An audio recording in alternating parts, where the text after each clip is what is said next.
Movie की शुरुआत में एक बिल्डिंग को दिखाते हैं जिसमें आग लगी होती है और पूरी बिल्डिंग धुएं से भरी होती है। हमारा हीरो किम उस बिल्डिंग से एक बच्ची को बचाता है और उसे एक रस्सी की मदद से ला रहा है। तभी उस रोप में भी आग लग जाती है और किम का साथी उसे अपना हाथ पकड़ने को कहता है, पर इतने में रस्सी पूरी तरह से जल जाती है और वे दोनों ही धड़ करके नीचे गिर जाते हैं। तभी हमें किम के गिरने का स्लो मोशन दिखाते हैं। गिरते वक्त उसकी आंखों के सामने बचपन से लेकर अब तक उसकी लाइफ में जो भी हुआ होता है वो सारे दृश्य आते हैं। नीचे गिरकर उसकी आंखें खुल जाती हैं और वो सोचता है शुक्र है मुझे कुछ नहीं हुआ, और वो देखता है कि वो बच्ची भी सुरक्षित होती है और अपने पेरेंट्स के पास भाग रही होती है। अब वो उठता है और उस बच्ची के पास जाकर उसका नाम पूछता है कि आपका नाम क्या है, पर कोई उसको देखता ही नहीं। वो हैरान हो जाता है कि मुझे कोई देख क्यों नहीं रहा। इतने में कोई उसका नाम पुकारता है, शायद उसी बच्ची ने मुझे बुलाया होगा। ऐसा सोचकर वो उस लड़की से कहता है मेरा नाम किम है, तुम्हारा नाम क्या है बेटी। इस बार भी कोई उसे मुड़कर नहीं देखता। इन सबको क्या हो गया है, ऐसा सोचकर वो दूसरी ओर देखता है जहाँ दो लोग खड़े होते हैं। उनमें से एक है हाय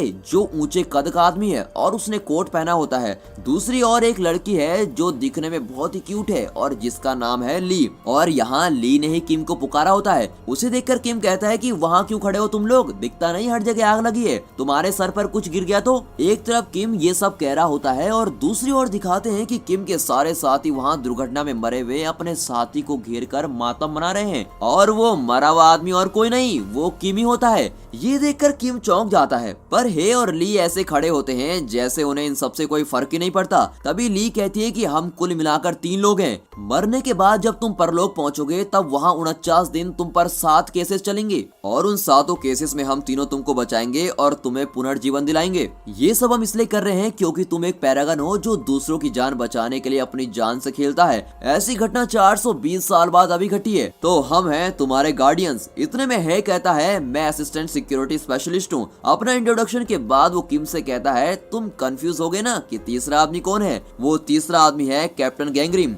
वो तुम्हारे क्रियाक्रम के लिए गए हैं, पर जहाँ तक मुझे पता है वो खाने के लिए गए होंगे। इस तरह वो मजाक कर रहा होता है। फिर दिखाते हैं कि आसमान से साइक्लोन जैसा कुछ आता है जो किम को खींच ले जाता है। तभी किम रियलाइज करता है कि अब वो बिल्कुल मर चुका है और उसकी आत्मा ऊपर जा रही होती है। फिर भी उसे विश्वास नहीं होता। वो चिल्लाने लगता है कि मैं अपनी माँ को देखना चाहता हूँ, उससे अभी बात करना चाहता हूँ, पर वो साइक्लोन उसको खींचकर ऊपर ले जा रहा होता है। कट करके गैंगरिम को दिखाते हैं जो गार्डियंस का कैप्टन है। जैसा है ने कहा था बिल्कुल उसी तरह गैंगरिम खाना खा रहा होता है। लगता है उसे खाना अच्छा नहीं लगा इसलिए वो थोड़ा खाकर उठ जाता है। तभी वो किम की माँ को देखता है। किम का भाई सुयोंग उसकी माँ के पास जाता है और माँ से कहता है कि चलो माँ हमारे जाने का वक्त हो गया है। कट करके दिखाते हैं कि किम परलोक पहुंच चुका है और वहाँ गेट ऑफ आफ्टर लाइफ यानी परलोक का गेट के बाहर खड़ा है। वहाँ मरे हुए लाखों लोगों की भीड़ लगी भी होती है। तभी ली अनाउंस करती है कि ये देखो पैरागन आया है, सब साइड को हो जाओ और उसे आने दो। तभी वहाँ गैंगरिम भी आ जाता है। फिर ली एक पर्ची उठाती है और वहाँ रखी एक मूर्ति के मुंह में डालती है। जैसे ही पर्ची अंदर जाती है उस गेट पर एक बड़ा सिंबल नजर आता है। इसे देखकर ली खुशी से उछलने लगती है और किम से कहती है तुम जरूर 49 दिन चलने वाले 7 केसेस में पास हो जाओगे। और फिर पहले केस की सुनवाई के लिए उस गेट से अंदर जाते हैं। कट करके दिखाते हैं अंदर एक बड़ा ब्रिज है। ब्रिज के दोनों ओर ज्वालामुखी का लावा फैला हुआ होता है। अगर जरा भी बैलेंस मिस हो गया तो लावा के अंदर गिरकर राख होना पड़ेगा। तीनों उस ब्रिज पर चलकर जा रहे होते हैं। तभी हे किम से पूछता है तुम ठीक से सोचकर बताओ तुमने कभी किसी का खून तो नहीं किया, फिर हमें इस हेल ऑफ मर्डर यानी कत्ल के नर्क में क्यों लाया गया है। किम कहता है कि उसने ऐसा कुछ भी नहीं किया। इतने में ली कहती है पर यहाँ तो उसी को लाया जाता है जिसने किसी का खून किया हो। अब गैंगरिम एक्सप्लेन करता है कि कुल मिलाकर 7 पाप होते हैं और इन्हीं 7 पापों का हिसाब गेट के अंदर किया जाता है। कौन सा केस पहले आएगा ये कोई नहीं जानता। ये सिर्फ कोइंसिडेंस की बात है कि किम को पहले कत्ल के नर्क में लाया गया है। तभी किम कहता है कि मैंने तो कीड़ों मकोड़ों तक को कभी कोई नुकसान नहीं पहुंचाया है। इतने में गैंगरिम कहता है खून का मतलब ये नहीं कि तुम डायरेक्ट किसी को मार डालो। अगर तुम्हारे किसी भी काम से किसी की जान गई हो तो वो भी खून ही माना जाएगा। तभी ली आंखें बंद करके किम के सारे कर्मों को स्कैन करके देखती है। अभी पता चल जाएगा कि तुमने किसी का खून किया है या नहीं।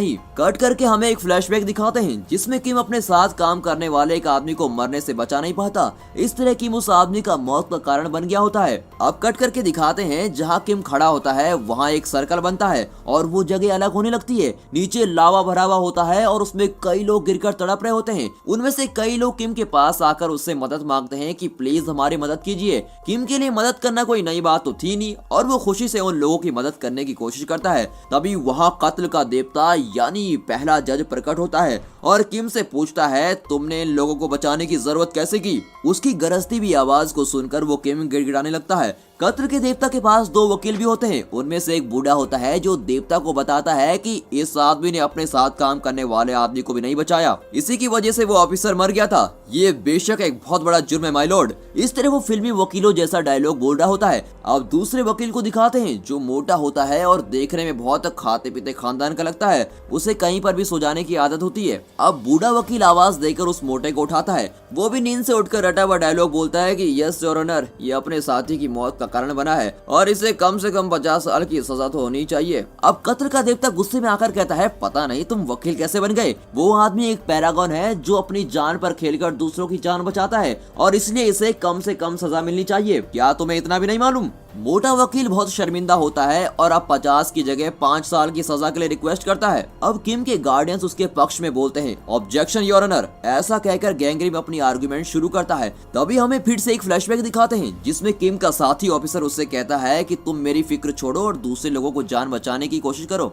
इसके बाद किम उस ऑफिसर को वहीं छोड़कर जाता है और उस फायर एक्सीडेंट में फंसे हुए 8 लोगों की जान बचाता है। गैंगग्रिम में सारी डिटेल्स कत्ल के देवता को बता रहा होता है। ये सुनकर कत्ल का देवता कन्विंस हो जाता है और कहता है तुमने अपने साथी को नहीं बचाया, ये तुम्हारी गलती जरूर थी, पर उस दिन तुमने 8 लोगों को जो बचाया इससे मैं काफी खुश हूँ और तुम्हारी कोई गलती थी भी नहीं। इस पहले इम्तिहान में तुम पास हो और तुम अगले केस की सुनवाई के लिए आगे बढ़ सकते हो। अब कट करके दिखाते हैं कि किम और उसके गार्डियंस अगले केस के लिए दूसरे देवता के पास जा रहे होते हैं। तभी ली कहती है अगले केस में तो तुम बहुत आसानी से पास हो जाओगे क्योंकि अब हम जिनके पास जा रहे हैं वो है आलसी लोगों को सजा देने वाली देवी। पर तुम तो अपनी ड्यूटी के लिए हमेशा बहुत दौड़ भाग करने वाले आदमी हो, इसलिए तुम इस इम्तिहान में आसानी से पास हो जाओगे और कोई दिक्कत भी नहीं होगी। एक्चुअली तुम हमारे 48वें पैरागन हो। अगर हम तीनों ने 49 पैरागन को पुनर्जीवन दिलवा दिया तो हमें भी पुनर्जीवन मिल जाएगा। ली की इन्हीं बातों के बीच वो लोग अगले देवता के गेट पर पहुंच जाते हैं। अंदर जाकर किम के गार्डियंस उसकी खूब प्रशंसा करते हैं कि किम ने सभी की मदद की है। उसने अपने बारे में नहीं सोचा, वो हमेशा दूसरों की भलाई करता है, अपनी ड्यूटी में भी खूब मेहनत करता है, एटसेट्रा एक्स्ट्रा बोलते रहते हैं।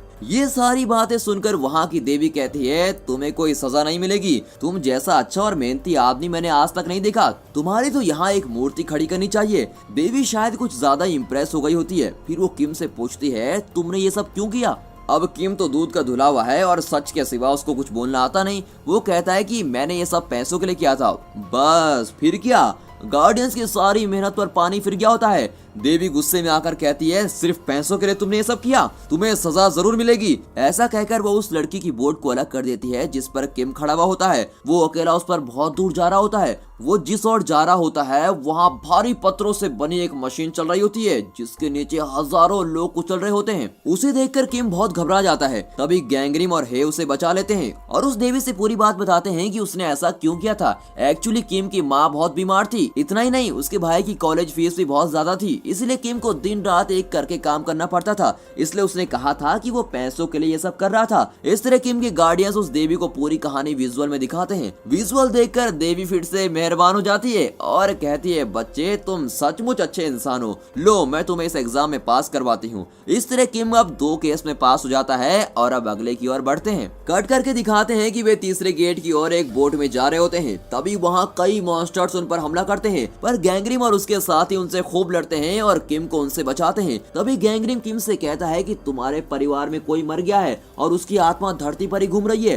उसी की वजह से ऐसे मॉन्स्टर्स हम पर अटैक कर रहे हैं। अगर ऐसा ही चलता रहा तो पुनर्जीवन के लिए दिया गया टाइम जल्दी खत्म हो जाएगा, पर इसका सोल्यूशन है मेरे पास। मैं अभी धरती पर जाकर देखता हूँ कि वो आत्मा किसकी है और उसे ठिकाने लगा कर आता हूँ। तब तक हे और ली तुम्हारा ख्याल रखेंगे। इस तरह किम को दूसरे गार्डियंस को सौंपकर गैंगग्रिम धरती के लिए निकलता है। कट करके धरती को दिखाते हैं जहाँ किम के परिवार का एक सदस्य मर गया है और वो और कोई नहीं, वो किम का भाई सुयोंग ही होता है। फिर गैंगग्रिम अपनी तलवार निकालता है और उस सुयोंग की आत्मा को परलोक ले चलता है। पर वो सुयोंग अपने भाई जैसा मासूम नहीं होता।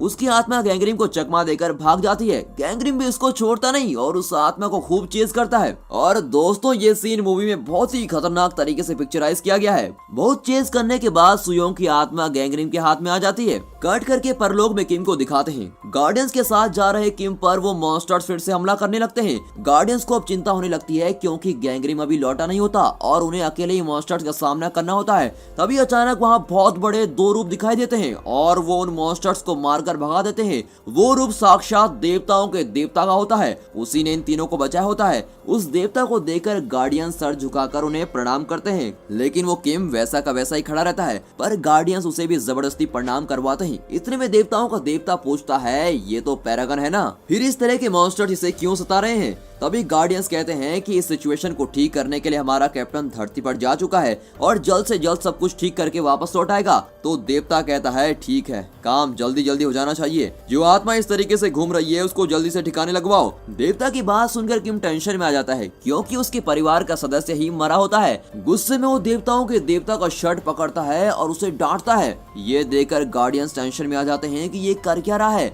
और जल्दी से किम को देवता से दूर करते हैं। फिर वे देवता से माफी मांगते हैं पर देवता किम को कुछ नहीं करता। वो गार्डियंस को जरा सा डांटता है कि ये आदमी पागल है क्या, इस तरह क्यों बिहेव कर रहा है। फिर देवता वहाँ से चला जाता है। कट करके दिखाते हैं कि अब वे अगले जज के पास पहुँचते हैं। वहाँ एक लड़की लॉलीपॉप खा रही होती है। एक्चुअली वही यहाँ की देवी है जो दूसरों को धोखा देने वालों के केस की सुनवाई करती है। और वहाँ भी एक वकील होता है। वो किम को फंसाने की पूरी कोशिश करता है और कहता है, इस आदमी ने एक छोटी बच्ची के साथ धोखा किया है। ये उस बच्ची को उसके डैडी की तरह लेटर्स भेजता रहा। एक नहीं, दो नहीं, पूरे 98 लेटर्स भेज चुका है। इसी एक वजह से इस आदमी को सजा मिलनी चाहिए। किम भी मान जाता है और कहता है, हाँ वो बहुत छोटी बच्ची थी, इसीलिए उसका दिल रखने के लिए मैंने उसे लेटर्स भेजे थे। इस पर लॉलीपॉप वाली देवी जो खुद बच्ची है वो किम को सजा सुनाती है। सजा ये होती है कि किम का जीभ काट दिया जाए। गार्डियंस कुछ भी नहीं कर पाते और गैंगरिम भी अभी धरती से नहीं लौटा था। अब गार्डियंस किसी तरह गैंगरिम को कांटेक्ट करते हैं। गैंगरिम अपना माइंड ली के माइंड से लिंक करता है और उसके द्वारा बोलने लगता है। वो कहता है कि हमें ये केस लड़ने का एक आखिरी मौका दीजिए। किम ने न सिर्फ उस लड़की को लेटर्स भेजे थे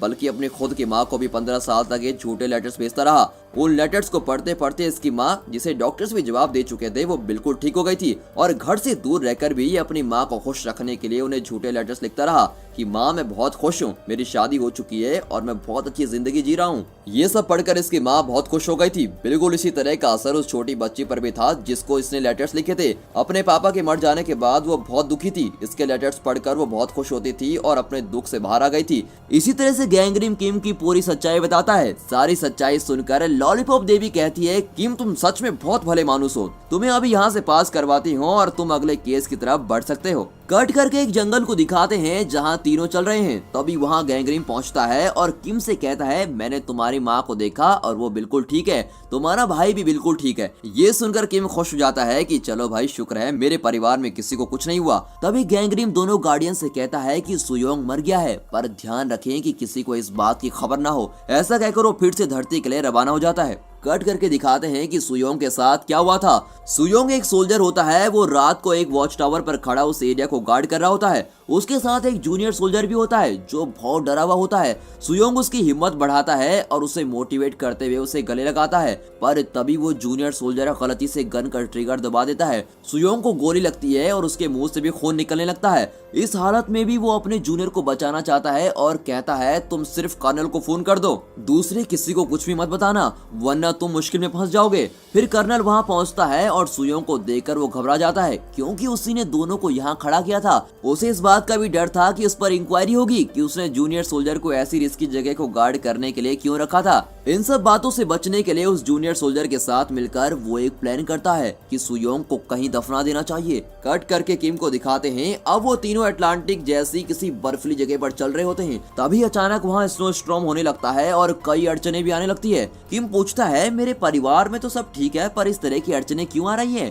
वहाँ एक रोप कार नजर आती है और तीनों उस पर चढ़ जाते हैं। कट करके फ्लैशबैक में सुयोंग को दिखाते हैं। वो मरा नहीं, अभी भी जिंदा होता है, पर कर्नल और जूनियर सोल्जर ये नहीं जानते कि वो जिंदा ही है और उसको दफना देते हैं। फिर वे उसकी माँ के पास जाते हैं और कहते हैं कि आपका बेटा कहीं भाग गया है, आर्मी में ज्वाइन करने के बाद न जाने वो कहाँ भाग गया। इस तरह झूठ पे झूठ बोलकर वो उसकी माँ को दुखी कर रहे होते हैं। ये फ्लैशबैक देखकर गैंगरिम को भी अपना फ्लैशबैक दिखने लगता है। बिल्कुल इसी तरह गैंगरिम के पिता भी किसी युद्ध में लाशों के बीच जिंदा गड़ गए थे। उनकी इस तरह की मौत से गैंगरिम की माँ भी बहुत रोई हुई होती है। कट करके हेल ऑफ इनजस्टिस यानी अन्याय के नर्क को दिखाते हैं। यहाँ उन लोगों को सजा दी जाती है जो अपने स्वार्थ के लिए दूसरों को धोखा देते हैं। ऐसे लोगों को यहाँ एक कांच के बॉक्स में बंद करके फ्रीज कर देते हैं और उन्हें बहुत टॉर्चर किया जाता है। ये सारी डिटेल्स ली बता रही होती है। कट करके अगले सीन में तीनों को एक रोप कार में जाते हुए दिखाते हैं। तभी न जाने है कि ख्यालों में खो जाता है और वो किम को बता देता है कि उसका भाई मर चुका है। ये सुनकर किम चौंक जाता है। उसी वक्त उस रोप कार का रोप कट जाता है और कार एक तरफ से लटक जाती है।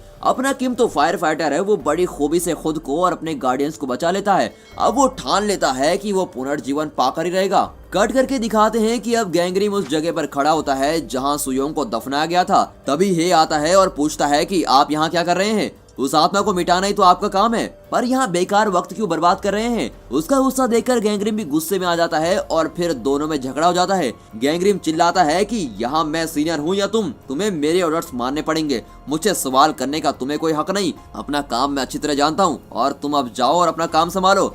हे भी बिना सवाल किए वहां से चला जाता है। कट करके दिखाते हैं कि किम और गार्डियंस अगले गेट के अंदर जा रहे हैं। ये जगह हेल ऑफ बिट्रायल यानी विश्वासघात का नर्क है। यहाँ भी एक देवी जज है। एक पैरागन होने के नाते किम को यहाँ फ्री पास मिल जाता है। इस इम्तिहान में भी किम बिना ज्यादा मेहनत किए पास हो जाता है। कट करके दिखाते हैं कि गैंगरिम धरती पर उस जूनियर सोल्जर को देखता है जिसने गलती से सुयोंग पर गोली चलाई थी। कर्नल ने उस सोल्जर को कुछ दिन की छुट्टी दी होती है और पैसे दे दिए होते हैं और कहता है जाओ मजे करो, तब तक यहाँ सब ठीक हो जाएगा और तुम्हारा जी भी हल्का हो जाएगा। ये दृश्य सुयोंग की आत्मा देख रही होती है। कट करके दिखाते हैं कि वो सोल्जर एक पब में जाकर खूब पीकर एंजॉय कर रहा होता है। सुयोंग की आत्मा उसे मारने की कोशिश करती है, पर गैंगरिम को वहां देखकर वो आत्मा वहां से भाग जाती है। पर गैंगरिम उसका लगातार पीछा करता है और आखिर में उसे पकड़कर एक बिल्डिंग से बांध देता है। फिर गैंगरिम उससे कहता है देखो तुम जो करने जा रहे हो वो बिल्कुल गलत है। अगर तुम बदला न लेने का वादा करो तो मैं तुम्हें पुनर्जीवन दिला सकता हूँ। तुम कुछ दिन सब्र करो। आत्मा कहती है मैंने कितनी तकलीफें सही है इसका तुम्हें बिल्कुल भी अंदाजा नहीं है। मैं तो उन लोगों से बदला जरूर लूंगा। ऐसा कहकर वो आत्मा फिर से एक बार गैंगरिम से बचकर भाग जाती है। कट करके उस सोल्जर को दिखाते हैं जो सीधे कर्नल के पास वापस जाता है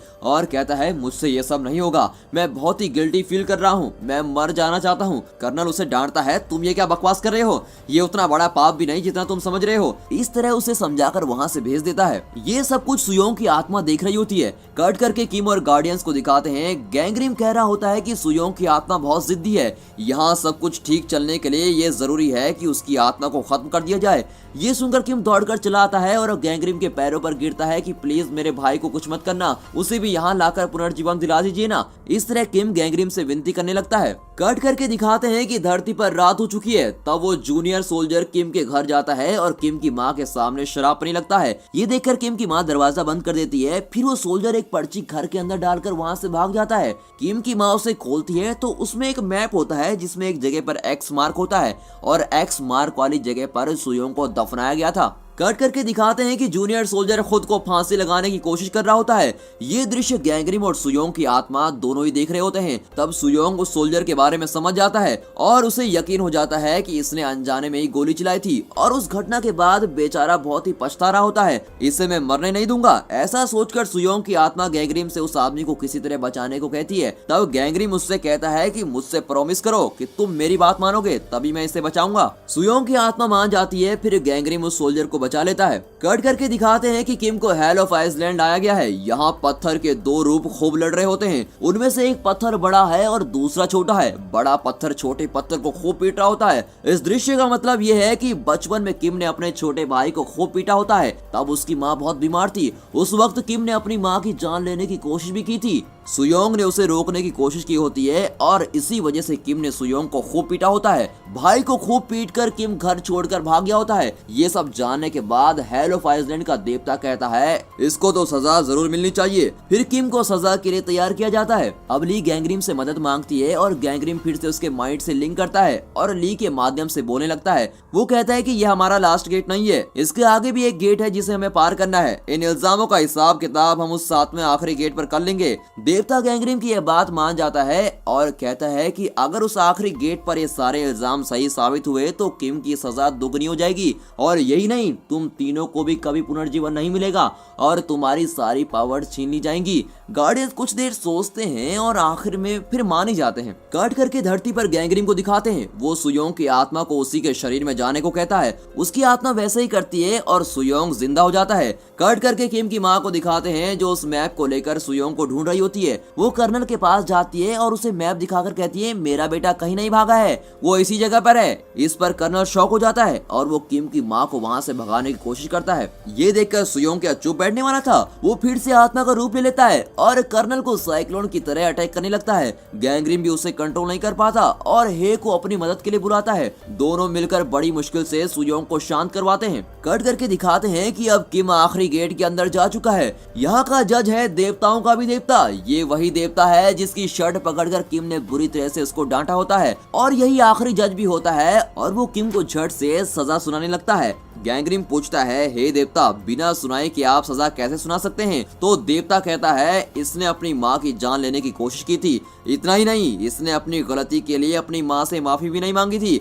इसे सजा देने के लिए इससे बड़ी और क्या वजह हो सकती है? तभी ली बीच में बोलती है कि उसने सिर्फ मारने की तो कोशिश की थी, मारा तो नहीं था। इतना ही नहीं, ये बात उसकी माँ जानती नहीं कि इसने ऐसी हरकत की थी और ये उसका बचपना था जिससे किसी को भी नुकसान नहीं पहुंचा है। देवता बिगड़ जाता है और कहता है कि कौन कहता है उसकी माँ को नहीं पता? उसकी माँ उस वक्त होश में थी, पर दिल से वो माँ उसी वक्त मर चुकी थी जब उसे पता चला होगा कि उसका बेटा उसकी जान लेने की कोशिश करता है। मैं इसे जरूर सजा दूंगा। इन सब के बीच किम को जब पता चलता है कि उसकी माँ उस वक्त होश में थी और उसकी सारी हरकतें देख रही थी, उसका तो पूरा शरीर सुन्न हो जाता है। वो चीख चीख कर रोता बिलखता हुआ देवता के पैर में गिर पड़ता है और उससे कहता है मुझे किसी तरह मेरी माँ से मिलवा दीजिए प्लीज, मैं उनसे माफी मांगना चाहता हूँ, ये मेरी आखिरी ख्वाहिश है। उसका रोना धोना देवता को जरा भी कन्विंस नहीं करता और वो कहता है तुम्हारे पास 15 साल का टाइम था पर तुमने अपनी माँ से माफी मांगने के लिए कुछ पल भी नहीं निकाल पाए। मरने के बाद तुम सोच रहे हो कि माँ से माफी मांगनी है। ऐसा कहकर देवता किम पर बहुत ही गुस्सा होता है। कट करके दिखाते हैं कि सुयोंग और गैंग्रीम नीचे धरती से किम और देवता की बातें सुन रहे होते हैं। कट करके देवताओं के देवता को दिखाते हैं जिसके चारों ओर भूकंप हो रहा होता है। तभी वहाँ की मिट्टी में किम की माँ का रूप दिखता है। एक्चुअली सुयोंग की आत्मा उसकी माँ के सपने में जाकर कहती है कि माँ मैं अब तुमसे नहीं मिल पाऊंगा, अब मुझे परलोक में नौकरी मिल गई है। इस पर उसकी माँ रोते हुए उसे विदा करती है। तब सुयोंग माँ से कहता है तुम्हें याद होगा कि कई साल पहले किम भैया ने तुम्हें जान से मारने की कोशिश की थी। तुम शायद भूल भी गई होगी पर किम कई सालों से इस बात पर पछता रहा है। बचपन में की गई उस गलती के लिए वो वहाँ दिन रात काम कर रहा था और हमें पैसे भी भेज रहा था। वो हर दिन उस बात को सोचकर मर रहा है। इस तरह सुयोंग किम के बारे में अपनी माँ को बता रहा होता है। उसकी माँ कहती है मुझे उससे कोई शिकायत नहीं है, गलती तो मेरी ही थी कि मैं तुम दोनों की देखभाल ठीक तरीके से नहीं कर पाई, मुझे माफ कर दो बेटा, प्लीज माफ कर दो। ऐसा कहकर वो सुयोंग को गले लगाकर रोने लगती है। ये पूरा दृश्य परलोक में किम, गार्डियंस और वो देवताओं का देवता देख रहे होते हैं। इस पर किम अपनी माँ के रूप को गले लगाकर खूब रोने लगता है और अपनी माँ से माफी मांगता है। ये देखकर वहाँ सबकी आंखें भर जाती हैं और वहाँ खड़े वकील तो फूट फूट कर रोने लगता है। आखिर में देवताओं का देवता उस कागज को फाड़ देता है जिसमें किम की सजा लिखी हुई होती है और वो कहता है कि जब तुम्हारी माँ ही तुम्हें माफ कर चुकी है तो हम तुम्हें कैसे सजा दे सकते हैं, और फिर तुमने सच्चे दिल से माफी मांगी है और तुम्हारी माँ ने भी तुम्हें सच्चे दिल से माफ कर दिया है, इसलिए मैं तुम्हें पुनर्जीवन देता हूँ। तुम सारी परीक्षाएं पास कर चुके हो। और इस तरह किम को पुनर्जीवन मिल जाता है और वो पहले जैसे हो जाता है। फिर किम ली का शुक्र अदा करता है और वहाँ से निकलता है। कट करके धरती पर गैंग्रीम को दिखाते हैं। उसके हाथ में एक टिकट होता है जो कि सुयोंग का टिकट होता है। ये बिल्कुल वैसा ही टिकट होता है जैसा किम के लिए निकला था। ये देखकर हे चौंक जाता है और कहता है इसको भी पैरागन का टिकट देंगे आप? अगर इस सुयोंग को पैरागन के टिकट पे हम परलोक में ले गए तो हमें पहले गेट में भी एंट्री नहीं मिलेगी और हमें वहाँ से बाहर भगा देंगे, और आप हैं कि इसको पैरागन वाला टिकट देना चाहते हैं। इस तरह वो गैंग्रीम की टांग खींचता है। इस पर गैंग्रीम कहता है मैं तुम्हारा सीनियर हूँ, याद है कि नहीं? यहाँ सिर्फ मैं ऑर्डर दे सकता हूँ और तुम्हारा काम है सिर्फ उसे फॉलो करना। इस पर हे बिगड़ कर कहता है ये पहली बार है जब मैं आपको उल्टा जवाब दे रहा हूँ, इससे पहले मैंने आपकी कभी बात टाली है क्या? उसका सवाल सुनकर गैंग्रीम सोच में पड़ जाता है। तभी उसे रियलाइज होता है कि एक बार पहले जब हे ने उसका ऑर्डर फॉलो करने से इनकार किया था वो एक्चुअली हे नहीं था। देवताओं के देवता हे का रूप लेकर गैंग्रीम से झगड़ा किया हुआ होता है और देवताओं ने इसलिए ऐसा किया होता है क्योंकि धरती पर जिस काम के लिए गैंगरेम आया था उसे पूरा किए बगैर वो बेवजह सुयोंग की आत्मा के साथ लुका छिपी खेलकर वक्त बर्बाद कर रहा था। ये बातें अब गैंगरेम साफ साफ समझ जाता है। कट करके किम की माँ को दिखाते हैं, उसके नाम एक पार्सल आया होता है और उस पार्सल को गैंगरेम डिलीवर करता है। उस पार्सल में एक राइस कुकर होता है जो किम ने अपनी माँ के लिए खरीदी थी। कुकर के अंदर एक चिट्ठी होती है जो किम ने आखिर में अपनी माँ को लिखी थी। उस चिट्ठी में किम ने अपनी माँ से अपनी सारी गलतियों के लिए माफी मांगी होती है और उसमें ये भी लिखा होता है कि उसने माँ को जान से मारने की कोशिश क्यों की थी। उस वक्त वो बहुत कम उम्र का था, उसकी माँ बहुत बीमार थी और उसके बचने का कोई चांस नहीं था। इसीलिए किम अपनी सोती हुई माँ को बिना तकलीफ दिए मारकर खुद को और अपनी फैमिली को भी खत्म करने वाला था और यही उसका प्लान था। पर उस दिन सुयोंग ने उसे देख लिया था और इसी वजह से वो घर छोड़कर भाग गया था। पर वो 15 साल घर से दूर रहकर भी अपनी माँ और भाई का पूरा ख्याल रखता था। उसके लिए बहुत मेहनत करके काम करने लगा और उन्हें पैसे भेजता रहा। इतना ही नहीं, अपनी बीमार माँ को खुश करने के लिए 15 साल तक वो चिट्ठियां भेजता रहा कि वो एक बहुत ही खुशहाल जिंदगी जी रहा है। उसने ये सब भी लिखा होता है कि उसकी शादी हो गई है और वो अपने परिवार के साथ बहुत सुखी है। उसकी चिट्ठियां पढ़कर उसकी माँ को अपने बेटे पर बहुत गर्व होता है। कट करके दिखाते हैं कि गैंगरेम, हे और ली अब अपने 49वें पैरागन यानी सुयोंग को परलोक ले आए हैं और उसे पुनर्जीवन दिलवाने का प्रोसेस शुरू कर रहे हैं।